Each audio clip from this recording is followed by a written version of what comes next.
Good morning students. आज हम लोग क्लास 11th की हिंदी में स्फीत में बारिश के अगले भाग का अध्ययन करेंगे। तो आइए देखते हैं। पीछे अभी तक आपने पढ़ा है पिछले पार्ट में कि स्फीत के लोग नोनो, जिसे कि द्वितीय मजिस्ट्रेट का दर्जा प्राप्त होता था, उसे अपना राजा मानते थे और उसके अभाव में वे दमयंती को अपनी रानी मानते थे। यहाँ तक आप पढ़ चुके हैं। तो आइए उसके आगे हम पढ़ते हैं। 1873 में स्फीति रेगुलेशन पास हुआ, जिसके तहत लाहौल और स्फीति को विशेष दर्जा दिया गया। ब्रिटिश भारत के अन्य कानून यहाँ नहीं लागू होते थे।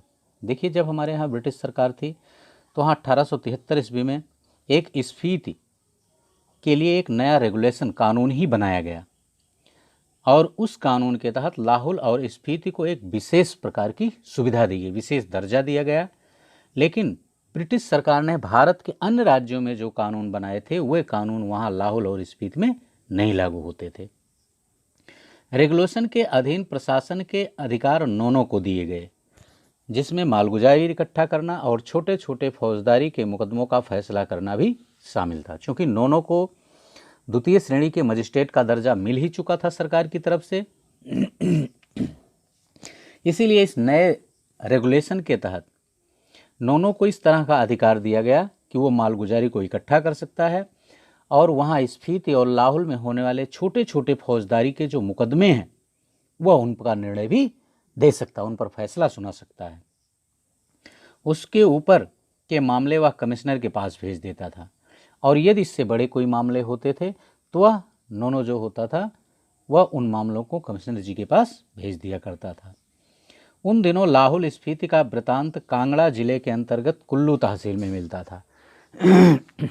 लेखक कह रहा है कि जिस समय की यह बात है उस समय लाहौल और स्फीति का जो वृतांत यानी समाचार जो था वह कांगड़ा जिले के अंतर्गत कुल्लू नामक तहसील थी, वह वहाँ से मिला करता था।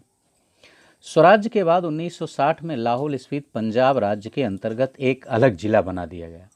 लेकिन स्वराज्य जब हमारा देश स्वतंत्र हुआ तब 1960 ईस्वी में लाहौल और स्पीति को पंजाब राज्य में सम्मिलित कर दिया गया और उसे एक अलग से जिला घोषित कर दिया गया, जिसका केंद्र केलंग में है और इसका मुख्य केंद्र जो बनाया गया वो केलंग को बनाया गया। 1966 में जब हिमाचल प्रदेश राज्य बना तो लाहौल स्पीति उसका उत्तरी छोर का जिला हो गया। लेकिन 1966 ईस्वी में जब हिमाचल प्रदेश एक नया राज्य बना हिमाचल नाम का, तो लाहौल और स्फीति जो था वह उसका सबसे उत्तरी किनारा का जिला हो गया, उत्तरी छोर का जिला हो गया। यह देश का सबसे अधिक दुर्गम क्षेत्र है, यानी अगर हमारे देश में कहीं आने जाने में दिक्कत है तो वह लाहौल और स्फीति है। इसीलिए कह रहा है लेखक कि यह हमारे देश का सबसे दुर्गम स्थान है।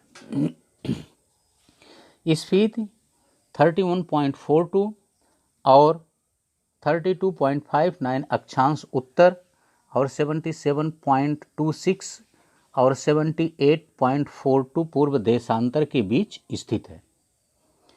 यानी ये अक्षांश और देशांतर रेखाएं होती हैं, इसको आपने एसएसटी में पढ़ा होगा। तो ये जो स्फीति है वह उत्तर में 31.42 और 32.59 के मध्य और अक्षांश रेखा और उत्तर में जो है वह 77.26 और 78.42 पूर्व देशांतर के मध्य देशांतर रेखा के बीच स्थित है। यह चारों ओर से ऊंचे ऊंचे पहाड़ों का कैदी है, अर्थात स्पीति जो है वो चारों तरफ ऊंचे ऊंचे पहाड़ों से घिरा हुआ है। इन पहाड़ों की औसत ऊंचाई 18,000 फीट है। 18,000 फीट, एक फीट में 30 सेंटीमीटर, ठीक है ना। और इस तरह से जो स्पीति के चारों ओर ऊंचे पहाड़ हैं उनकी ऊंचाइयां जो हैं वो 18,000 फीट हैं। यह पहाड़ उसे पूरब में तिब्बत, पश्चिम में लाहौल, दक्षिण में किन्नौर और उत्तर में लद्दाख से अलग करते हैं। यानी यही पहाड़ जो हैं उसको तिब्बत, लाहौल, किन्नौर और लद्दाख से अलग कर रहे हैं। इसकी मुख्य घाटी इसी नाम की स्फीति नदी की घाटी है और जो स्पीति की सबसे मुख्य घाटी है वहाँ पर स्पीति में स्पीति नाम की एक नदी प्रवाहित होती है, बहती है, उसी नदी की घाटी ही स्फीत की सबसे मुख्य घाटी है। स्फीत पश्चिम हिमालय में लगभग 16,000 फीट की ऊंचाई से निकलकर पूर्व में तिब्बत में बहती है, और जो स्फीत नदी है वह हिमालय में लगभग 16,000 फीट की ऊंचाई से निकलकर पूर्व में तिब्बत में प्रवाहित होती है। तिब्बत जो नेपाल का अंग है, वहाँ से स्फीत में आती है और वहीं से वह होकर के स्फीत में आ जाती है। स्फीत से बहकर वह पुराने रामपुर बुसहर राज्य में और अब किन्नौर जिले में बहती हुई सतलुज में मिल जाती है। स्फीत जो है, यानी स्फीत नदी का ये वर्णन है। स्फीत नदी हिमालय में 16,000 फीट की ऊंचाई से निकलती है। वह पूर्व तिब्बत में होती हुई स्फीत में आती है और फिर स्फीत से गुजर करके वह रामपुर बुसहर राज्य से होती हुई किन्नौर से बहती हुई आकर सतलुज में मिल जाती है। मेरी इस स्फीत नदी से प्रीति है। लेखक कह रहा है कि मैं इस स्फीत नदी को अत्यधिक प्यार करता हूँ, मेरा उससे लगाव है। स्फीत में मैं सिर्फ इसी नदी को पहचानता हूँ। स्फीत में और कोई नदी है भी नहीं, तो इसीलिए लेखक कह रहा है मैं स्फीत नदी को ही केवल पहचानता हूँ। सुनता ही कि कोई पारा नदी भी है, फिर घाटी है। अच्छा, एक और नदी भी यहाँ लेखक देखिए बता रहा है कि शायद स्फीत में कोई पारा नामक नदी भी है और उसकी पारा की भी कोई घाटी है। स्फीत के अलावा पिन की घाटी प्रसिद्ध है और स्फीत की घाटी के अतिरिक्त वहाँ पिन की घाटी भी है, वो भी प्रसिद्ध है। मान भाई से इसका किस्सा सुना है। लेखक कह रहा है मैंने मान भाई से इस पिन की घाटी का किस्सा सुना है, उसके बारे में जानकारी प्राप्त की है। अत्यंत विहड़ और वीरान है, यानी जो पिन की घाटी है वह अत्यधिक विहड़ है और वीरान है, अर्थात निर्जन है। इनमें से शायद स्फीत की घाटी ही आबाद है, अर्थात ये जो घाटियाँ हैं जैसे पिन की घाटी, ठीक ना, पारा नदी की घाटी और स्फीत की घाटी, सबसे अधिक आबाद अगर कोई घाटी है तो लेखक कह रहा है वह स्फीत की ही घाटी है। जैसी वह आबाद है वह आप देख ही रहे हैं। प्रति वर्ग मील 4 से भी कम लोग बसते हैं, लेकिन अन्य की तुलना में वह अधिक आबाद है। लेकिन कितनी आबाद है कि 1 वर्ग किलोमीटर में 4 लोग निवास कर रहे हैं। इससे आप अनुमान लगा सकते हैं कि वह कितनी आबाद घाटी है, लेकिन फिर भी अन्य की तुलना में वो आबाद है। अचरज यह नहीं कि इतने कम लोग क्यों हैं, अचरज यह है कि इतने लोग भी कैसे बसे हुए हैं। देखिए, लेखक को इस बात पर आश्चर्य नहीं हो रहा है कि स्फीत में इतने कम लोग कैसे रह रहे हैं, बल्कि स्फीत में अगर इतने भी लोग हैं तो वो कैसे निवास कर रहे हैं, लेखक को इस बात का आश्चर्य हो रहा है। क्योंकि वहाँ की जो भौगोलिक परिस्थितियाँ हैं, जो स्थितियाँ हैं, खेती की जो स्थिति है, वो सारी स्थितियाँ वहाँ लोगों के रहने के अनुकूल हैं ही नहीं, प्रतिकूल हैं। इसीलिए लेखक को इस बात पर आश्चर्य हो रहा है कि अगर इतने लोग भी निवास कर रहे हैं तो कैसे निवास कर रहे हैं। मैंने जब भी स्फीत की विपत्ति बताई है तो लोगों ने यही पूछा है कि आखिर तब लोग वहाँ रहते क्यों हैं। क्योंकि लेखक कह रहा है कि मैंने स्फीति का वर्णन जिन भी लोगों से किया, उन लोगों ने अंत में सुनने के बाद मुझसे सीधा सा एक प्रश्न कर लिया कि फिर स्फीत के लोग वहाँ रहते ही क्यों हैं जब इतनी कठिनाइयाँ हैं। 8-9 महीने से इस दुनिया से कटे हुए हैं। साल में 12 महीने होते हैं और स्फीति के लोग जो है वो 8 से 9 महीने अन्य दुनिया के अन्य हिस्से के लोगों से कोई संपर्क ही नहीं स्थापित कर पाते। ठंड में ठिठुर रहे हैं, सिर्फ एक फसल उगाते हैं, लकड़ी भी नहीं है। लेखक कह रहा है कि वो ठंड में ठिठुरते रहते हैं, अर्थात वहाँ बर्फ जमी रहती है। वहाँ सिर्फ बर्फों के जमी होने के कारण केवल एक फसल ही उग पाती है। वहाँ लकड़ियाँ भी इतनी पर्याप्त नहीं है कि लोग लकड़ियों को जला करके अपना घर गर्म रख सकें। वृत्ति नहीं है, फिर क्यों रहते हैं। फिर इस तरह का जब कोई कार्य ही नहीं है, वहाँ रहने के अनुकूल परिस्थितियाँ नहीं हैं, तो फिर क्यों रहते हैं लोग वहाँ। क्या अपने धर्म की रक्षा के लिए रहते हैं, अपनी जन्मभूमि के ममत्व के कारण रहते हैं। फिर लेखक कहता है कि क्या वे अपने धर्म की रक्षा और अपनी जन्मभूमि से प्रेम के कारण वहाँ निवास कर रहे हैं, या इस मजबूरी में रहते हैं कि कहीं और जा नहीं सकते, अथवा वहाँ से कहीं और जा नहीं सकेंगे वो लोग, इस मजबूरी के कारण वहाँ रहते हैं। कहाँ जाएं, या फिर और बातों के साथ साथ यह सब कारण है, मैं नहीं जानता। लेखक कहता है कि हो सकता है जा सकते हूँ, लेकिन वो कहाँ जाएं तो कहाँ जाएं। या इन बातों के अतिरिक्त हो सकता है और कोई भी बातें उनके पास हों, कोई कारण और हो, इसलिए वह वहाँ से जाना नहीं चाहते हैं। लेकिन मैं इन बातों को नहीं जानता हूँ। मैं तो इतना ही देखता हूँ कि यहाँ रह रहे हैं इसलिए रह रहे हैं। लेखक कह रहा मैं उनके बारे में केवल इतना जानता हूँ कि आज तक यहाँ रहते आए हैं, यहाँ रह रहे हैं, इसीलिए शायद वे आज भी वहीं रह रहे हैं, और कोई तर्क नहीं है उनके बारे में। तर्क से हम किसी चीज़ को भले सिद्ध कर सकें, स्फीत में रहने को नहीं सिद्ध कर सकते हैं। लेखक कहता है कि भले हम बड़ी बड़ी चीज़ों को क्यों ना अपने तर्क के द्वारा सुलझा दें, सिद्ध कर दें, लेकिन स्फीत के लोग स्फीत में क्यों रह रहे हैं इस परिस्थिति में, इस बात को हम तर्कों के द्वारा सिद्ध नहीं कह सकते। फिर लेखक कह रहा है लेकिन तर्क का इतना मोह क्यों, अर्थात हम उनके बारे में इतना तर्क देना ही क्यों चाहते हैं। ज़्यादा करके संसार और निर्वाण अतर्क है, तर्क से परे है, क्योंकि यह संसार जो है और निर्वाण यानी मोक्ष की स्थिति जो है वह तर्क से परे है, अतर्क है, अर्थात उस पर कोई तर्क नहीं किया जा सकता है। स्फीत नदी के साथ साथ मेरा थोड़ा परिचय स्फीत के पहाड़ों का भी है। लेखक कह रहा है कि स्फीत में मैं सबसे ज़्यादा वहाँ की स्फीत नदी को जानता हूँ, सबसे ज़्यादा परिचय मेरा उससे है, लेकिन मैं वहाँ के पहाड़ों के बारे में भी थोड़ा बहुत जानता हूँ। स्फीत के पहाड़ लाहौल से ज़्यादा ऊंचे हैं। लाहौल और स्फीत दो जिले का नाम आपने सुना है, पढ़ते आ रहे हैं। तो यहाँ कह रहा है कि लेकिन जो स्फीत के पहाड़ हैं वो लाहौल से भी ज़्यादा ऊंचे पहाड़ हैं, नंगे और भव्य हैं। नंगे हैं अर्थात वो पेवर पत्थर के पहाड़ हैं, जिससे वहाँ कोई वनस्पतियाँ नहीं हैं, इस कारण से कवि उसको नंगा शब्द से संबोधित कर रहा है। भव्य हैं अर्थात बड़े ही अलौकिक हैं, सुंदर दिखते हैं। इनके सिरों पर स्फीत के नर नारियों का आर्तनाद जमा हुआ है, और इन पहाड़ की चोटियों पर स्फीत के जो नर नारी हैं उनका आर्तनाद समाया हुआ है, अर्थात उनके कष्ट वहाँ समाये हुए हैं। शिव का अट्टहास नहीं, हिम का आर्तनाद है, ठिठुरन है, गलन है, व्यथा है।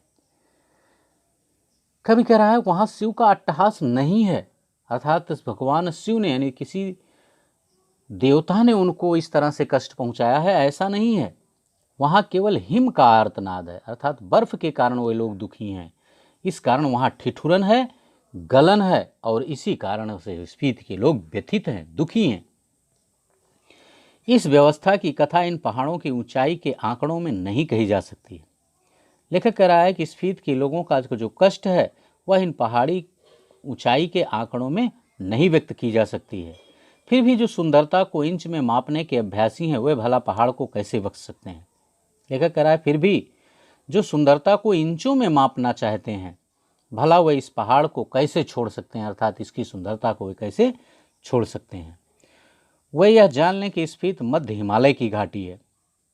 तो ऐसे जो पहाड़ पर्वत की सुंदरता को देखने और उसका वर्णन करने के आदि हैं वे लोग यह जान लें कि स्फीत जो है वह मध्य हिमालय की घाटी है, अर्थात हिमालय के मध्य में स्थित है।